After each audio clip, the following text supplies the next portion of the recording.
Vergil, always great seeing you. I only saw you a couple of weeks ago. How's things? Yeah, things are really good. We've been here in Saudi for a couple weeks already. We're acclimated. Sleep schedule's really good. Weight's going great. Camp went well. We closed camp out here. We're ready to go. Yeah, listen, great opportunity again here. Madrimov, a proven fight, a tough fight. We saw him against Crawford last time out, pushed him all the way. So, you expecting a tough fight? We're expecting a tough fight. We're expecting him to bring everything that he has. To bring the best out of me. So we're ready for a really tough fight, whatever that may be. Yeah. Listen, so what are you expecting from him going into this fight? What are you expecting him to bring to the table? Well, he just came off of a loss, so I'm sure he's going to try to prove something. So we're keeping that in mind. Really, we're just expecting a kind of a chess match kind of fight. Just kind of like an intelligent, physical fight.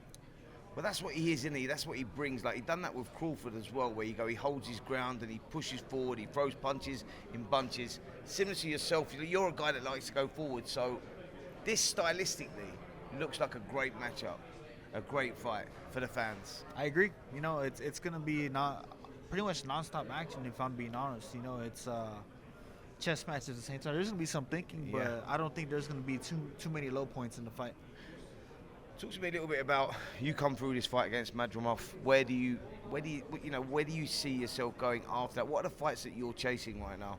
Well, not looking past the Madrimov fight, obviously, but yeah, of course.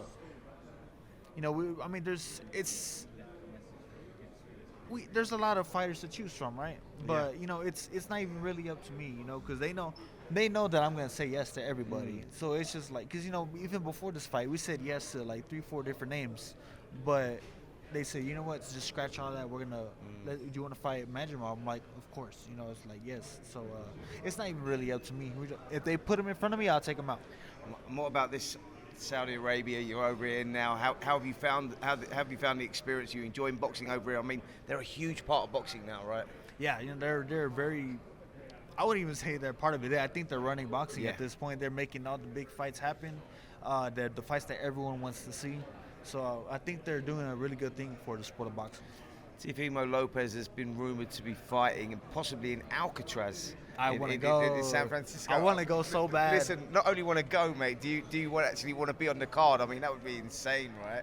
That would be amazing. And you know what? This is a random fact, but I like to play Call of Duty Zombies. One of my favorite maps. Well, my favorite map is on Alcatraz. Right. So that is one big reason why. Have you been there before? I've never been there. No. Oh, right. Yeah. Interesting, man. That's like somewhere. Listen, we want to go as well. Trust me. Go. You're from Dallas, right? Yes. I was over in Dallas not long ago, actually, for the Jake Paul, Mike Tyson fight up in Fort Worth.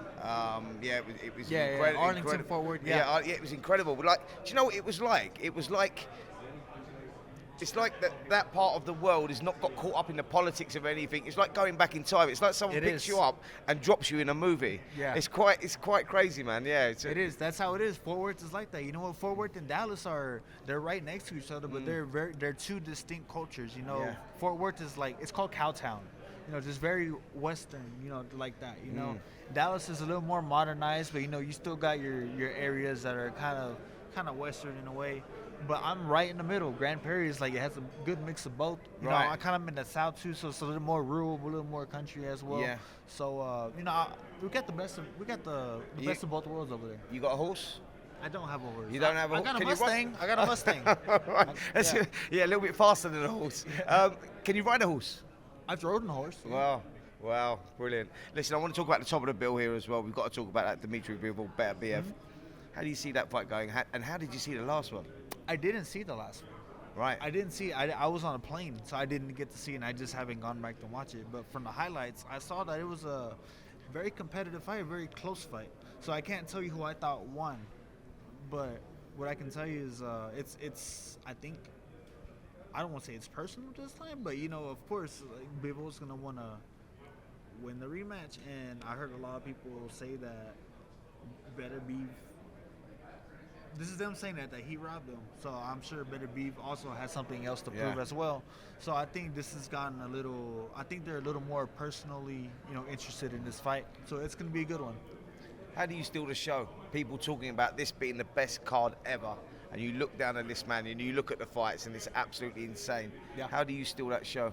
Well, we got 2 fighters already that are big punchers. You know, I like to come forward. He likes to come forward as well. You know, he can box too. You know, he can do that too. I can do that as well if I want to as well. If I want to, you know, if I choose to.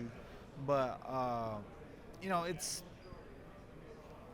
there's just gonna be bombs thrown. You know, that's really all there is to it. And we're just gonna have to wait and see on Saturday. That's what we're gonna see. You and Boracek, just you know, when you box Boracek, you see that you're a guy that you can get down in the trenches and you can mix it. You're proven now. You know, this is really a coming of age fight now. This is going up to the next level, right? That's what I think. You know, and you know what? We won all the hard fights. You know, that last fight was just it was kind of a test to me to see if I still got it, and I feel like I do got it still. Yeah. Terence Crawford, Canelo, that fight being announced. Is that someone that you would like to box in the future at some point? And how do you see him going against Canelo? I would love to fight Crawford. You know, I mean, I've been saying his name for a while now.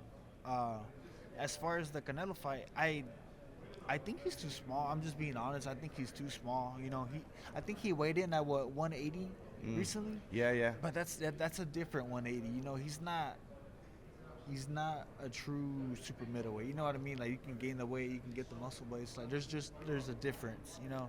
But we'll just have to wait and see. He does have the skills. Yeah, listen, there is weight divisions for a reason. Exactly. And now we're on that one. I want to talk to you about another fight that's happening over in Britain, April the 26th, Tottenham Hotspur Stadium. Chris Eubank Jr. versus Conor Benn. You know about this fight. Yeah. Conor Benn jumping up a couple of weight divisions. How do you see that one, by the way? Man, I don't know. So Conor Benn is very explosive. He looks like he hits pretty hard. Eubank, I've stood next to him, man. He's pretty big. So, I mean, I don't know. It's like you said, maybe the weight could matter. You know, so I don't know, man. But that's a very interesting fight, and can't wait to watch that one too. Maybe I'll be in town. Listen, yeah, that would be great if you were. Would you entertain possibly the winner if Conor Benn does come through that? He's boxing at a similar sort of weight to you. Is that a fight that you could see down the line at some point? Anyone that they've offered me, I said yes. So why not? You're just one of them old school throwbacks, yeah, right? Course, You just fight anybody, anytime. Exactly. Listen, do us a favour, Vergil. Let our viewers know why they should be watching on Saturday night, and also tell us how the fight goes. Yeah, so, you know, on Saturday night, you got the biggest card of all time in boxing just on that Saturday. But my fight specifically, I think it's going to be the fight that steals the show. I'm like the third fight. Just tune in early. All the fights are good anyways. You're not going to regret it. But I think my fight is just, 2 big fighters who has something to prove. So don't miss it. On AM, on DAB, via the talkSPORT app and on your smart speaker. talkSPORT.